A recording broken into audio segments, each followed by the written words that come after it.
think I mentioned it during MSR. There's something that Michael van der Poel, Mathieu van der Poel does when he's feeling confident, when he wants to show off. He does this little pout with his lips. Just there at that point, Mads Pedersen looked round. Van der Poel took the gel out of his mouth and did the thing with his mouth. And I swear, I don't even know if he does it. He does it when he's feeling a bit cocky. And I think he was doing it in the direction of Mads Pedersen to look back. Just as if it's a bit like the taking off of the jacket on the cobbles when he finally got back to the lead group in A3 Harelbeke. It's a sign of like defiance. I'm the boss.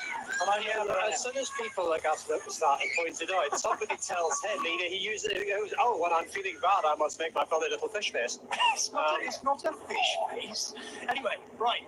Hello. I tell you what, a lot of people were hoping this would be the day where Wout van Aert would bounce back after this kind of muted, below par spring. A lot of people talking him out of it. So I think he's looking pretty good. I have to agree with you, Hutch. He didn't look great on the Koppenberg. He looks good, but he doesn't look as good as either Pogačar or Van der Poel. Does he look better than Jorgensen? I'm not so sure. I would assume.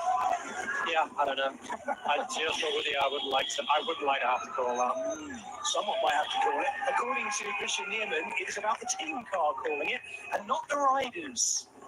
We'll see today, because there's an awful lot of sorting out. It's very, very hard. Sometimes it's very hard for the team cars to call these kind of races because it is so fast.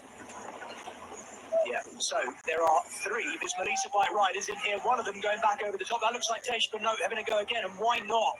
What a day out he's having. It's the tucked, long, lanky form of Tej Benoot who goes again, and Stefan Kuhn going with him, two of the original riders from the original breakaway, and Marco Haller. Likewise, if you're already rung out, you might as well ring yourself out some more.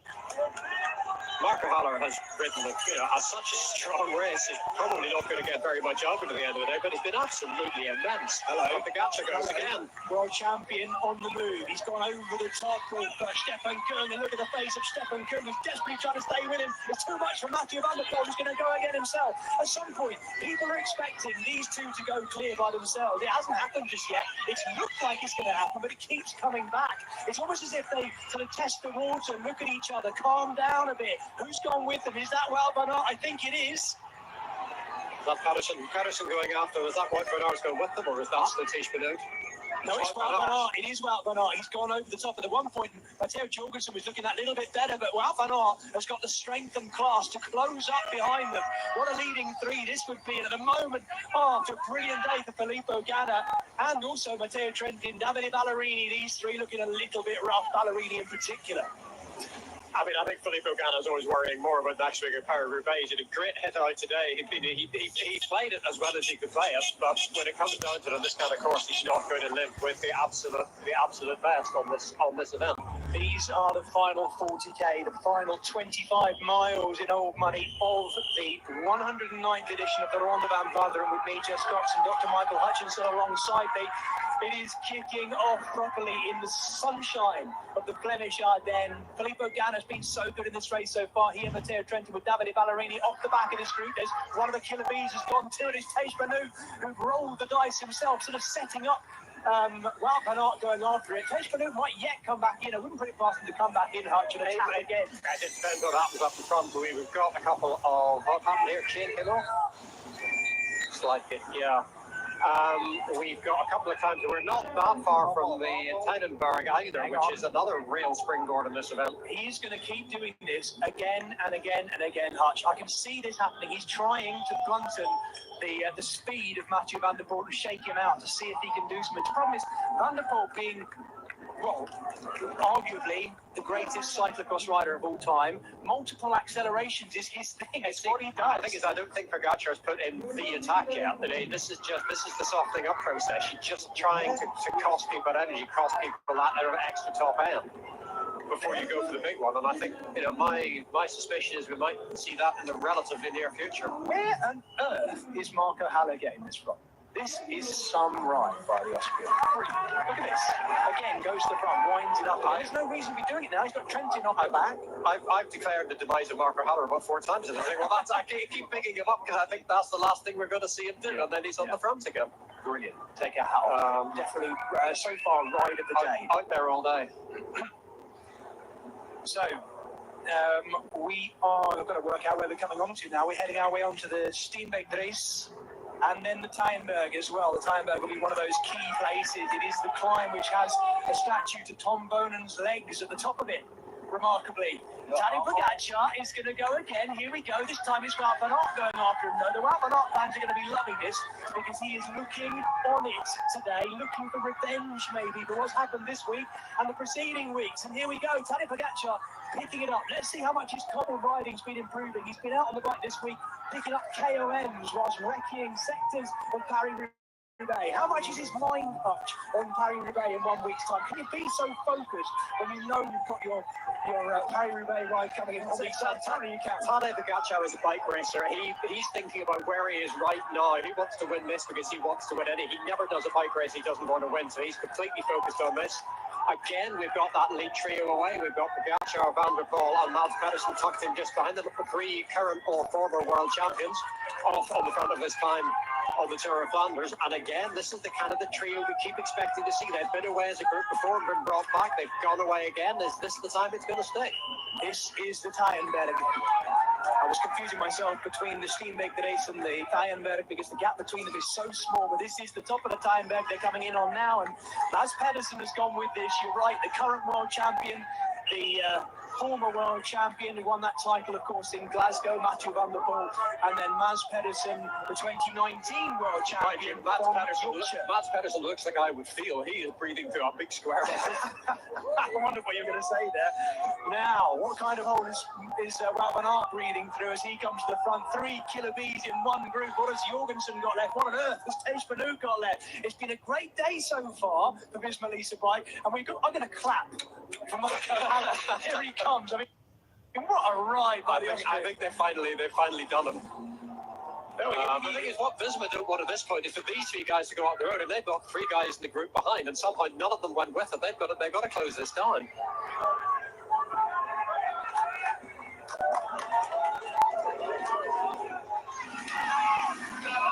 Well, I hate to tell you this, but we only have 3 more Helligan, 3 more categorised climbs to come in this race. And they are the Oude Kruisberg, the Oude Kwaremont, and the Battenberg. That is it. The 3 more steps before the run into Oudenaarde to find out who's going to win this, the 109th edition of the Tour of Flanders. And we have all of the big favourites up there. There's no one out of this really today that we've been talking about as big favourites for the race. And look at our leading group right now. But the question here is Pogacar left it too late? Because he's still with...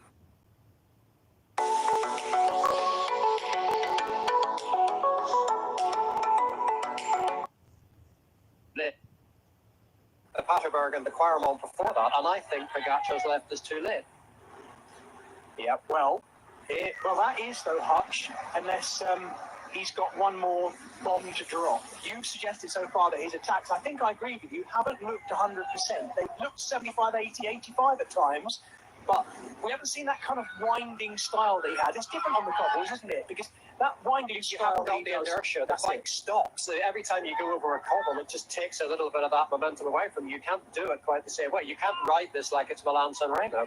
But I think if he's left it at this point, anything he's got now, I think Mathieu van der Poel will have too. I mean, I'll probably look like an idiot in a few kilometres' time, but I think if he's not on his own now, I think it's too late.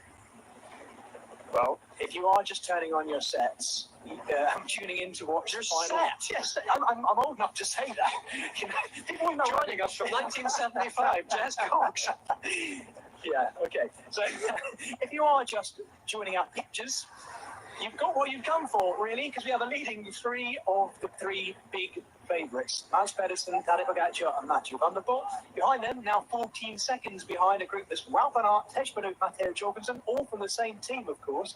Visma bike, and then Jasper Stuyven, who of course has Mads Pedersen. He's not going to be working. And Stefan Kung, who is hanging in there. This is the group behind them. Davide Ballerini, still doing a good ride at the back here.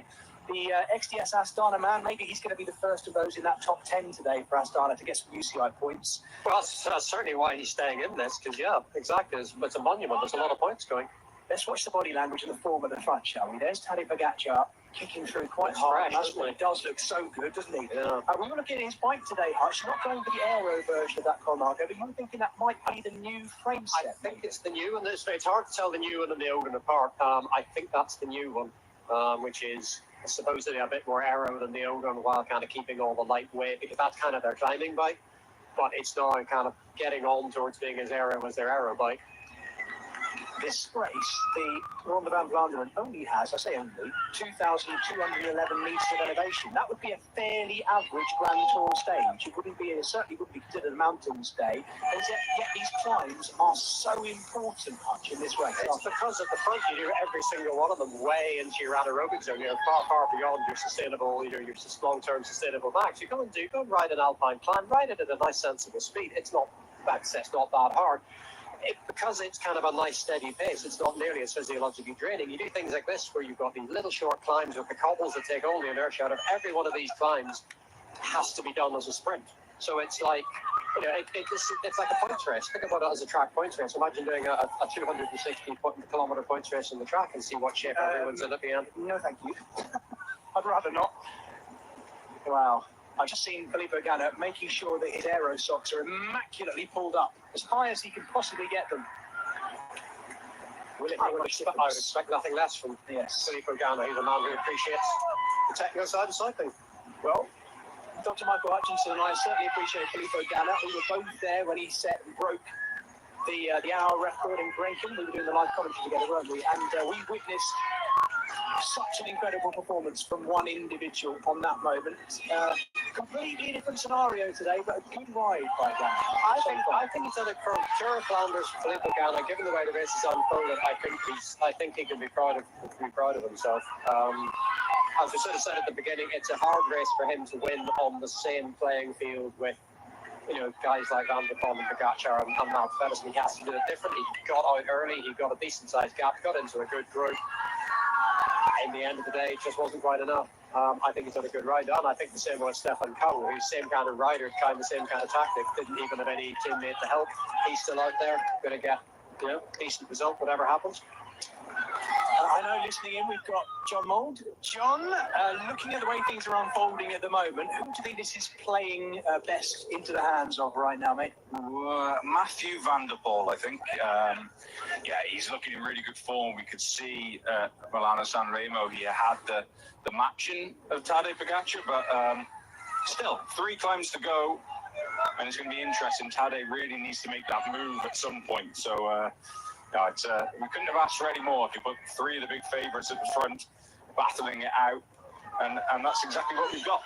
Are you, John, do you think, like Hutch and I do, that for the moment, Pogacar's still got at least one more warhead in there that he hasn't yet fired up? I agree. I don't think he's actually made that one big move that he's able to do. I think it'll come on the Quermont, and I think he'll just go absolutely full gas, and that'll be his one attack at the Ronde van Vlaanderen, and that's his big one attempt. In the words of Johan Mazzeo always said you always have one move that would win you the race, and I think Tadej is going to have to use that at some point soon. Is this going to come back together, John? It is slowly coming back, but you have to question, the reason why those 5 were dropped is because they didn't have the legs. They're just going to get dropped again, aren't they? Yeah, and when it hits the next climb, they're going to be in the same position. So it wasn't because of a tactical mistake it split, it was down to legs. Question is, and I don't know if either of you have, we'll find out the answer, won't we? But what is the best that this Melissa might get out of this? Bearing in mind they have 3 riders there in that second group, and imminently there might well be 3 this Melissa bike riders at the front of the race. Well, I've got Mats Pedersen, so what happens to him is key to this. Because I'm kind of hard pressed to see Pogacar and Mathieu van der Poel not splitting first and second between them. But if they can catch this group, they've got an opportunity to catch Mats Pedersen. Yeah, don't forget, here he is, the man I was about to mention, Jasper Stuyven, sitting on the back of this group of killer bees, just sitting there all the time, Jasper Stuyven. I wonder whether he might have a final part to play in this too. And this is Wout van Aert going from that group. One of the killer bees has flown and he's trying to get across the gap. Now, Jorgensen won't chase. They'll sit in and wait. But Koen, of all people, is going after Wout van Aert. Can he get across the group by himself? If he does, this could be a really important move. Oh, yeah, but if he does, what's going to happen on the Quermont? Is he going to be capable of living with these 3 guys in the Quermont? I would have said, given he got dropped in the first place, like John has just said, I would have thought probably not. I'm not sure he's going to get there, actually.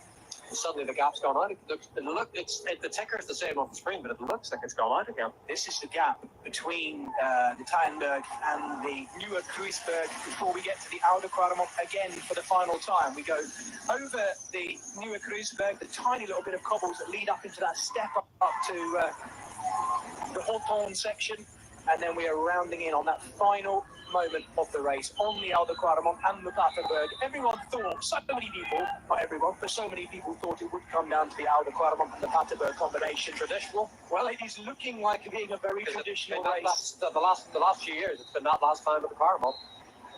John, if you were the DS here with this Melissa bike, and I know they've got Richard Plugget himself in the team car for them today, what would you be saying to those three? Bearing in mind what's happened this week at Dwars Flanders, where there was talk about whether decisions were made by Wout van Aert himself or by Christian Eamon in the team car. If you were their DS, what would you be saying to those three in order to win this race? To be honest, they're in a really hard situation. Those three riders, in my mind, are really equal at the same level.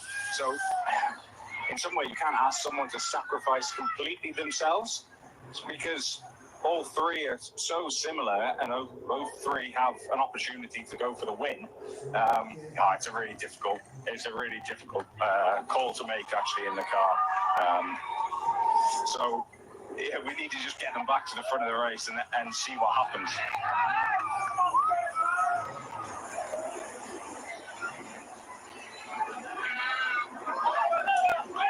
Jasper Sturden there at the back of his second group is doing nothing. He has Maz Pedersen up the road. He's the only one in there that's got a teammate up the road as well. There are no sign of any Alpes and Deceuninck riders now. They're all done. There's quite a few of them left in the group behind, but Mathieu van der Poel is left to fight this one out. Same with UAE Team Emirates.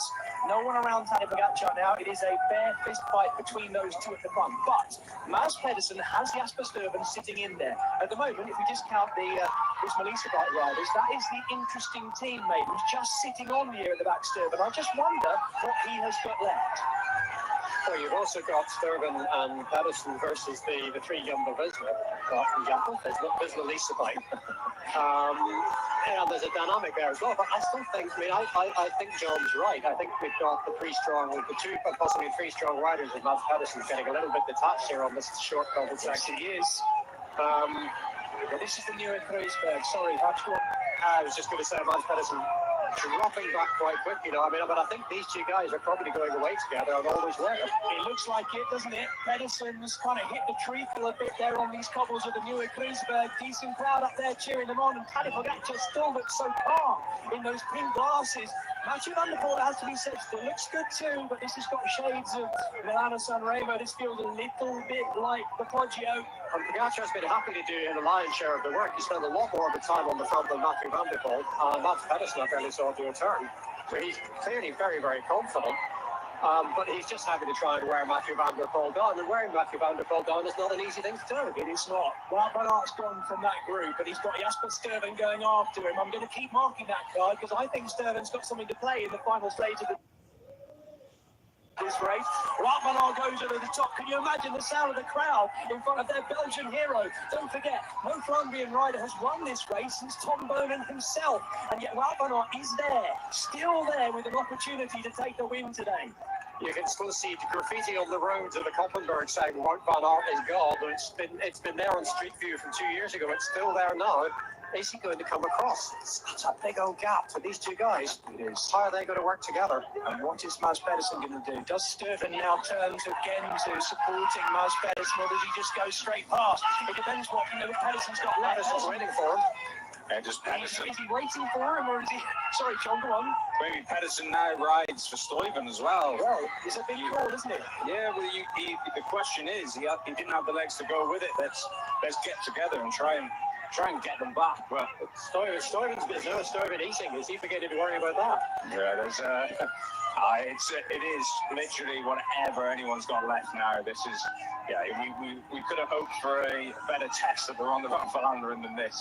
This is the best guys in the world going toe to toe, and whoever's got the most left and whoever's got the best legs looks like it's going to be the winner. Look at the party going on down there on the left-hand side with the big screen. What a fantastic day to be out enjoying the Tour of Flanders in Belgium in the sunshine. And we've got the two best bike riders in the world right now, right at the front of the race.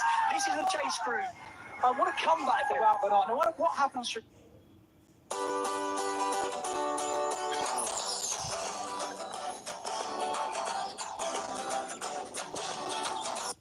Now, what... Because the ability to flip it around like that within a team, I thought that Sturban has probably done the least of all the riders still in play right now. You've got Tej Benoot, Yeah, you've got a team that up the road. Exactly. Can't help. Exactly. So, yeah, nice call. Stefan Kuhn still with something to do here. This is Group 3 being led by Filippo Ganna, who I questioned whether he'd really play a part in this race today. He was added to the Ineos Grenadiers lineup late. In fact, in my little video preview of my socials, only 2 days ago, I said that Filippo Ganna wasn't in the race. Almost as soon as I published that, he was added to the start list, and here he is. And it's just looking up. That gap to the two out front is holding Hannah steady, so the little Trek guys are holding them at the minute, but holding them is not enough. And this is the newer Kreuzberg, the Coulthard section, over the top. Once they go over that, we've got quite a bit of descending as well onto the wide road that leads back to the older part of the hutch. Yeah, and they've got all those motorbikes in